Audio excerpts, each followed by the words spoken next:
Hello అండి, నమస్తే. నేను శ్రీలక్ష్మి.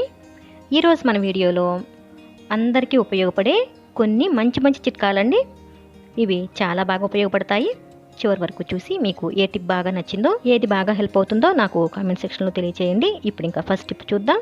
మనం ప్రతిరోజు బట్టలు ఉతకడానికి ఉపయోగించే ఇలా లిక్విడ్ కానీ, సర్ఫ్ కానీ, ఇలా సబ్బు కానీ ఏమీ లేనప్పుడు కూడా మనం చక్కగా బట్టలు అయితే ఉతుక్కోవచ్చండి.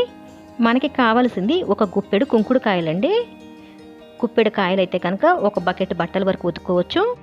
కాయల్ని ముందుగా కొద్దిగా నీళ్లు వేసి ఇలా ఒక 2-3 నిమిషాల పాటు ఉడికించామంటే కాయల్లోని రసం అంతా కూడా మనకి చాలా చక్కగా వస్తుందండి. కాస్త చల్లారిన తర్వాత ఈ విధంగా పిసుకుతూ ఉంటే రసం అంతా శుభ్రంగా వస్తుందండి. తర్వాత కొద్దిగా నీళ్లు వేసి ఇప్పుడు మనం వడకట్టాలి. పిప్పేమీ లేకుండా ఇలా వడకట్టుకోవాలండి. ఇలా 2-3 సార్లుగా శుభ్రంగా రసాన్ని తీసుకోవాలి. అంటే మళ్ళీ నీళ్లు పోస్తూ ఈ విధంగా వడకట్టుకోవాలి. ఇక దీంట్లో రసం ఏం లేదనుకున్నప్పుడు ఇంకా పిప్పిని పడేయొచ్చండి. ఇప్పుడు ఈ లిక్విడ్తో మనకి నార్మల్గా అయినా ఉతుక్కోవచ్చు, అంటే విడిగా అయినా ఉతుక్కోవచ్చు. అలాగే మిషన్లో కూడా బట్టలు ఉతుక్కోవడానికి బాగుంటుందండి. బట్టలు మిషన్లో వేసిన తర్వాత ఈ విధంగా ఈ లిక్విడ్ని బట్టల్లో వేసేయాలండి. నార్మల్గా సర్ఫ్ వేసినట్టు అలా కాకుండా ఇలా బట్టల్లోనే కుంకుడు రసాన్ని వేసేసి కొద్దిగా కంఫర్ట్ వేసి ఇప్పుడు నార్మల్గా ఆన్ చేసుకోవచ్చు. ఒక్కొక్కసారి అనుకోకుండా సబ్బు సర్ఫ్ అయిపోయి తెచ్చుకునే టైం లేనప్పుడైతే ఇది భలేగా ఉపయోగపడుతుందండి. ఒక 1 కిలో కుంకుడుకాయలు తెచ్చి పెట్టుకుంటే ఎప్పుడైనా అవసరానికి బాగా ఉపయోగపడతాయి. మన పని కూడా ఆగకుండా చక్కగా అయిపోతుందండి. ఈ టిప్ మీకు కూడా హెల్ప్ అవుతుంది అనుకుంటున్నాను. నచ్చితే ప్లీజ్ అండి తప్పకుండా వీడియోని లైక్ చేయండి. ఇప్పుడు ఇంకా సెకండ్ టిప్ చూద్దాం. మన దగ్గర ఏవైనా పాతవి పనికిరాని సీడీలు ఉంటే వాటిని ఈ విధంగా ఉపయోగించుకోవచ్చండి. భలే బాగుంటుంది. టిప్ అయితే మిస్ అవ్వకండి. ముందుగా సీడీని ఇలా ఒక మార్కింగ్ ఇచ్చి మిడిల్లోకి కట్ చేసుకోవాలి. ఇది చాలా మంచి టిప్ అండి. చాలా బాగుంటుంది. తర్వాత ఒక చిన్న అట్ట ముక్క అయితే కావాలండి. సీడీని బట్టి అంటే సీడీ సైజుని చూసుకుని ఇలా ఒక అట్ట ముక్కని కట్ చేసుకోవాలి. అట్ట ముక్క మందంగా ఉంటే బాగుంటుంది. తర్వాత సీడీకి ఒక గ్లిటర్ షీట్ని ఈ విధంగా అతికిస్తున్నాను. వీడియోలో చూపిస్తున్న విధంగా ఇలా అతికించి ఎక్స్ట్రా ఉన్న ఆ షీట్ అంతా కూడా కట్ చేసుకుంటే మనకి చూడడానికి నీట్గా ఉంటుంది, చాలా అందంగా ఉంటుంది. ఇదే విధంగా రెండో ముక్కకు కూడా అతికించుకోవాలండి. ఇప్పుడు ఇంకా సీడీకి హాట్ గ్లూ పెట్టి ఈ విధంగా అట్ట ముక్కను అతికిస్తున్నాను. తర్వాత ఇంకో సీడీకి కూడా హాట్ గ్లూ పెట్టి దీన్ని కూడా ఈ విధంగా అట్ట ముక్కకి అతికించేస్తే ఇలా ఉంటుందండి. చూసారా, భలే నీట్గా చూడడానికి చాలా అందంగా సీడీ లాగా లేదు కదండి. దీన్ని మనం ఈ విధంగా చక్కగా ఉపయోగించుకోవచ్చండి. ఇలా డైనింగ్ టేబుల్ పైన అయినా కిచెన్లో అయినా టిష్యూలు పెట్టుకోవడానికి చాలా బాగుంటుంది. మనకి ఇంట్లో ఎక్కడెక్కడ టిష్యూలు వాడతామో దాన్ని బట్టి మనం చక్కగా ఎక్కడ పెట్టినా కూడా చూడడానికైతే అందంగా ఉంటుంది, తీసుకోవడానికి ఈజీగా ఉంటుంది. టిప్ నచ్చింది కదా. ఇప్పుడు ఇంకా థర్డ్ టిప్ చూద్దాం.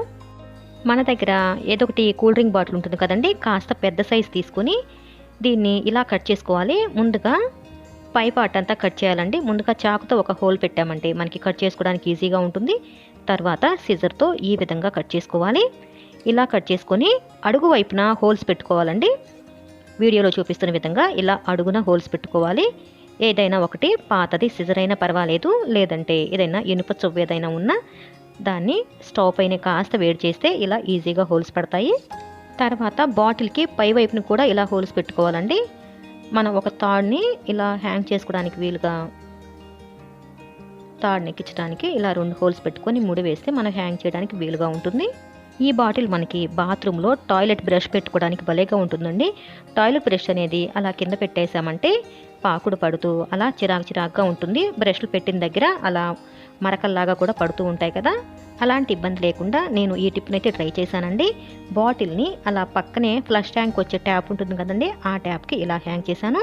ఈ టిప్తో బ్రష్ ఎప్పుడు డ్రైగా ఉంటుందండి. అలాగే బాటిల్ మురికిగా అనిపిస్తే తీసేసి మళ్ళీ కొత్త బాటిల్ని తయారు చేసి పెట్టుకోవచ్చు. టిప్ బాగుంది కదండి. ఇప్పుడు ఇంకా ఫోర్త్ టిప్ చూద్దాం. మీ దగ్గర ఇలాంటి ఏవైనా అట్టపెట్టెలు ఉంటే తప్పకుండా ఈ టిప్ ట్రై చేయండి. ఈ అట్టపెట్టె కాస్త మందంగా ఉందండి. ఒక బాక్స్కి వచ్చిన మూత అనమాట ఇది.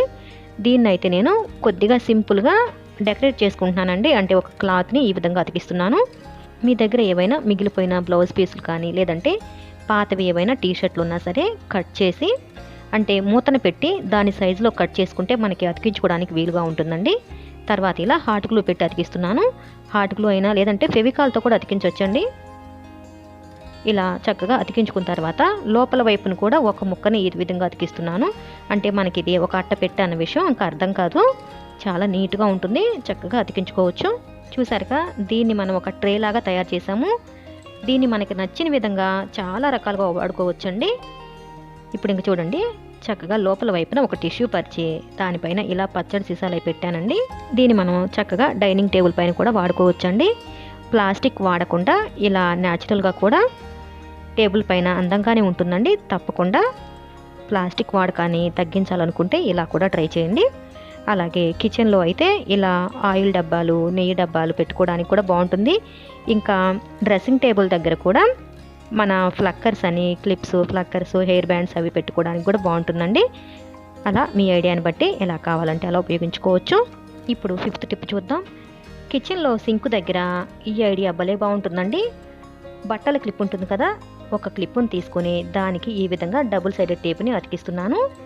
దీని సింక్ దగ్గర ఈ విధంగా ట్యాప్స్కి కాస్త పై వైపున ఇలా అతికించుకుని వీటికి ఇప్పుడు మనం చక్కగా స్క్రబ్బర్లు అయితే పెట్టుకోవచ్చండి. గిన్నెలు తోమిన తర్వాత స్క్రబ్బర్లు ఇలా పెట్టేసుకుంటే ఎప్పటికప్పుడే ఆరిపోయి నీట్గా ఉంటాయండి. బ్యాక్టీరియా ఫామ్ అవ్వకుండా చక్కగా డ్రైగా ఉంటాయి. ఇప్పుడు ఇంకా లాస్ట్ టిప్ అండి, 6th టిప్ చూద్దాం. ఇది వచ్చేసి మనకి ఇంట్లో ఎప్పుడూ కూడా సువాసన భరితంగా ఉండడానికి ఒక టిప్ అయితే షేర్ చేస్తున్నానండి. ఇది నేను ట్రై చేసిన తర్వాతే మీకు షేర్ చేస్తున్నాను.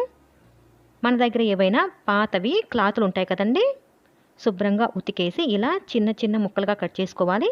ఏదైనా బనియన్ క్లాత్ కానీ ఇలా కాటన్ క్లాతులు ఏవైనా సరే ఇలా కట్ చేసుకోవాలి చిన్న చిన్న పీసెస్గా. ఆ తర్వాత కొద్దిగా కంఫర్ట్ అండి ఒక ప్లేట్లోకి ఈ విధంగా తీసుకుని ఈ క్లాతులను అయితే చూసారా ఇలా బాగా తడపాలి. అన్ని క్లాత్లు ఈ విధంగా తడిపేసి శుభ్రంగా ఆరబెట్టాలండి. బాగా పూర్తిగా ఎండిపోయేలాగా ఆరబెట్టుకోవాలి. మీరు తప్పకుండా ఈ టిప్ని అయితే ట్రై చేయండి. చాలా చాలా నచ్చుతుందండి మీ అందరికీ కూడా. ఇంట్లో ఎక్కడైనా సరే మంచి సువాసన అయితే వస్తుంది. ఇలా బాగా ఎండలో ఎండబెట్టాలండి. బాగా ఎండలో ఎండితేనే మనకి బాగుంటుందన్నమాట. కంఫర్ట్ ఎంత మంచి వాసన వస్తుందో అందరికి తెలుసు కదా. తర్వాత ఈ పీసెస్ అన్నీ కూడా ఇలా మిడిల్లోకి ఫోల్డ్ చేస్తున్నాను. ఈ పీసెస్ని ఇప్పుడు మనం చక్కగా బట్టల అలమారాలో పెట్టుకుంటే షెల్ఫ్ అంతా కూడా మంచి వాసన అయితే వస్తుందండి. నార్మల్గా మనం బట్టలు ఉతికేటప్పుడు కొద్దిగా కంఫర్ట్ వేస్తేనే బట్టలు ఎంత మంచి వాసన వస్తాయో కదా. కానీ మనం ఇక్కడ డైరెక్ట్గా లిక్విడ్ని క్లాత్లో ముంచి ఆ క్లాత్ని ఇలా బట్టల మధ్యలో పెట్టుకుంటే ఆ షెల్ఫ్ అంతా మంచి వాసన అయితే వస్తుందండి. ఇంకా బీరువాలో కూడా పెట్టచ్చండి. బీరువాల బట్టలు కూడా బ్యాడ్ స్మెల్ లేకుండా మంచి వాసన అయితే వస్తాయి. ఈ క్లాతుల్ని మనం మళ్ళీ యూజ్ చేసుకోవచ్చండి. ఇది ఈజీగా 2-3 వారాల వరకు ఉంటుంది. మళ్ళీ ఇదే విధంగా కంఫర్ట్లో ముంచి శుభ్రంగా ఆరబెట్టి దీన్ని యూజ్ చేసుకోవచ్చు.